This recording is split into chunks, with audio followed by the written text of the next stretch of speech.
I never really thought of myself as an artist growing up, or even in college, even as a young adult. I thought of myself as a musician, as a kind of creative person, but I never used the word artist for whatever reason. And I remember I was speaking at a youth retreat, actually up here in the mountains. And I don't know, it was over lunch, and I was telling somebody about all the things that I do, and we got to talking about my baskets. And this is like 2008, 2007, and I was starting to think about, God, what's next in my life. And as I'm sharing with this lady, she says to me, after I described kind of what my life was like, she said, "Well, you're just quite the artist, aren't you?" And I thought, it kind of struck me weird, because I was like, no, I'm not an artist.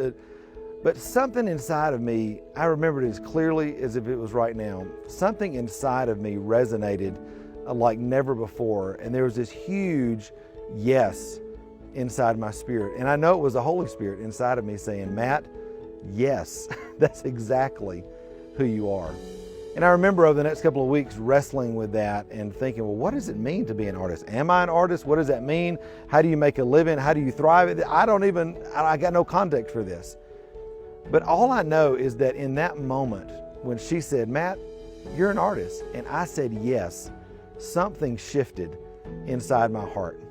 And I don't even know how to explain it, but I've always called it double doors of favor. It's like when I started aligning with who God said that I was, and not that I had it all figured out, but I just had a yes in my spirit. All of a sudden, things started to line up in my life, relationships, resources, opportunities, ideas.